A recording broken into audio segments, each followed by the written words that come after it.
And good morning. Thank you for all coming out this morning. Last night, we had an officer-involved shooting here in the city of Richmond. Approximately at 10:43 last night, in the 1200 block of Garber Street, RPD officers responded to a call of an armed individual. When officers arrived, that individual made a threatening and aggressive move towards officers. Officers pulled their handguns and fired back, striking the suspect. The suspect went down. He was taken into custody and transported to a local hospital where he succumbed to his injuries. No RPD officer was injured as a result of this incident. As with all officer-involved shooting incidents, the department is conducting a thorough investigation. That investigation is ongoing at this time. Now we focus on what is the best practices in some policing, and that is to communicate and be as transparent as we can in all these situations. And I thank you all for coming out and participating in that as well, too. As we complete the investigation, of course, will be forwarded to the Commonwealth Attorney's Office for review. Following the process, it is the department's following that, the Internal Affairs Division will focus on the administrative rules for RPD for the officers. Once again, like I said, the investigation is ongoing. More information will be released at the appropriate time. We are asking that if anyone has any information about this incident to please contact the Major Crimes Division, Detective M. Young. And Detective Young's phone number is 804-646-3926. Or contact Crime Stoppers, which is 804-780-1000. Also, our P3 Tips Crime Stopper app is up and going for smartphones as well. Our prayers are with the suspect's family at this time, as well as with the officers who are going through this dramatic and traumatic incident in their careers as well.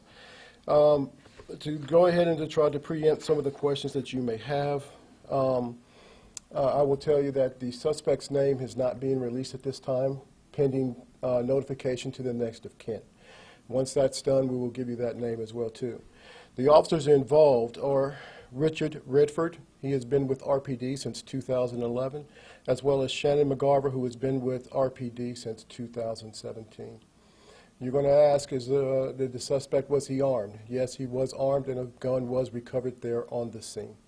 So we are reviewing the body-worn cameras of the officers, as well as the footage from the security system at the home, and as well as all the other homes in the area. So I'll take questions right now. Your hand's up first, sir. Thank you, Chief. Can you categorize the call that was initially made about this? I know you said an armed individual. inside Yes. a residence, correct? Is that Incorrect. an entering situation, or just armed individual doing what? Armed individual on someone's porch. All right, and that individual stayed there. So she or the person called RPD, and we responded. Absolutely, thank you. And as far as the aggressive action, as you put it, I know it's an investigation, but from the body cam and the footage that you guys have, can you categorize what that action was? He pointed a gun at the officers. The officers gave repeated commands for him to drop the weapon, drop the weapon. He did not, and that's when the officers fired their firearms. Gotcha. Can you talk a little bit maybe just about the overall investigation and where it does go from here, the kind of evidence that will be collected beyond review of the body cam footage, that sort of thing? Statements from everyone involved, including the person who gave us a call. The officers themselves have given statements.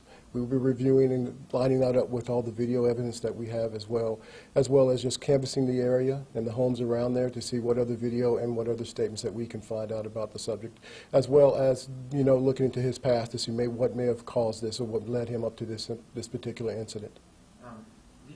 Just big picture, there's been quite a few shootings over the past couple days, right? Can you kind of talk to the violence we've seen in the city over the past 7 days with this kind of unfortunate? It's actually, violence overall is down, but we have seen some shootings here or there, whatever. I didn't come prepared to make the connect or and I really wouldn't know how they connect in this particular incident. Yes, ma'am? Are the two officers being put on any kind of paid leave pending the outcome of this? Administrative leave for 48 hours at this time. 48 hours, that's Yes. Okay. And then we will reevaluate after the 48 hours.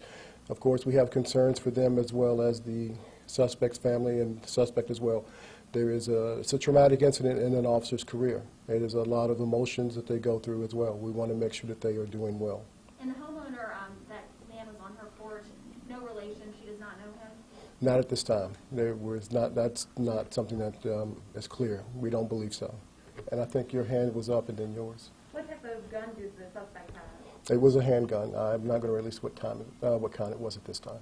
But there's no connection at all to the suspect with the homeowner at this time? There's no kind of clear Explanation as to what he was doing on that porch? Not at this time. We have no idea. Yes, Was there ma'am. anyone else involved or anyone else in the immediate vicinity when this happened? No, ma'am. The homeowner was inside the home when this occurred.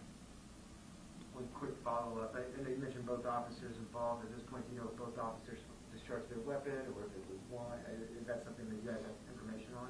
And we believe that both officers did discharge their weapon. Did the man fire his weapon? We believe he attempted to fire his weapon. He did point it at the officers. And it misfired, or is that unclear? That could be described that way, but until it goes to our crime lab and that is examined, we're going to hold off to say whether or not if it was a misfire or not. Okay? So we'll let our crime scene people take a look at the gun closely to make that final determination. Were there other officers on scene besides the two? No, just those two. You and then you, sir. Was mental health an issue? We don't know. We have no idea. And it's very possible in today's society. We don't know. Yes. Do you know if the suspect's gun was loaded? Yes, it was loaded.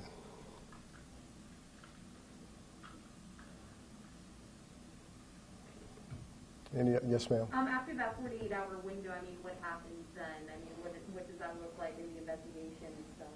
The investigation continues. The investigation is not put on the 48-hour timestamp.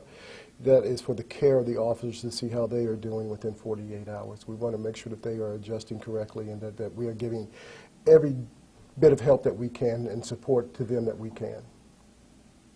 Okay? Do you happen to have the stats on how many officer-involved shootings you guys have had over the past year? Is this a rare circumstance for the department? Off the top of my head, I believe we had one last year. Nope. Actually, didn't we have one last year? Or was it one the year before when I first got it? No. New Year's Eve. It was right there on the, yeah. So none last year. So New Year's Eve 2020 was the last. Yes. Yeah. So that was right there on the board. But so that's the one I was thinking of. Thank you, Major Edwards. Yes, sir. Do you know from the length of time from the officers arrived to when they discharged their It's about 20 minutes. There was another incident that took place at the first precinct at this time that pulled the staffing to that incident, pretty major incident, and the officers came from the third precinct. It took them about 20 minutes to get there. This individual stayed on the porch the entire time.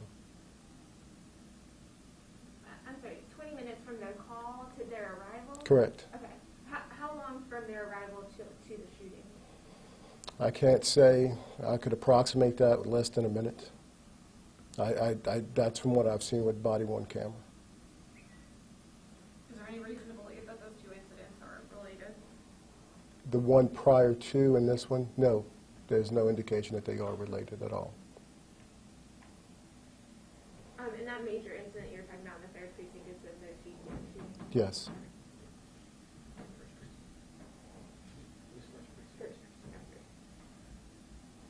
I will finish up by saying this and being as bold to say that incidents like this seem to be happening all over the country towards officers. This gentleman seemed to have did something that precipitated a call to the police, that precipitated a 911 call, and became aggressive upon the officers getting there. You may even call it an ambush. It's very possible, but we have no idea right now exactly what his actions were, but we do know that his aggression went up upon the officer's arrival. Okay? Any other questions? All right. Our thoughts and prayers are with the deceased family as well as with our officers. Thank you.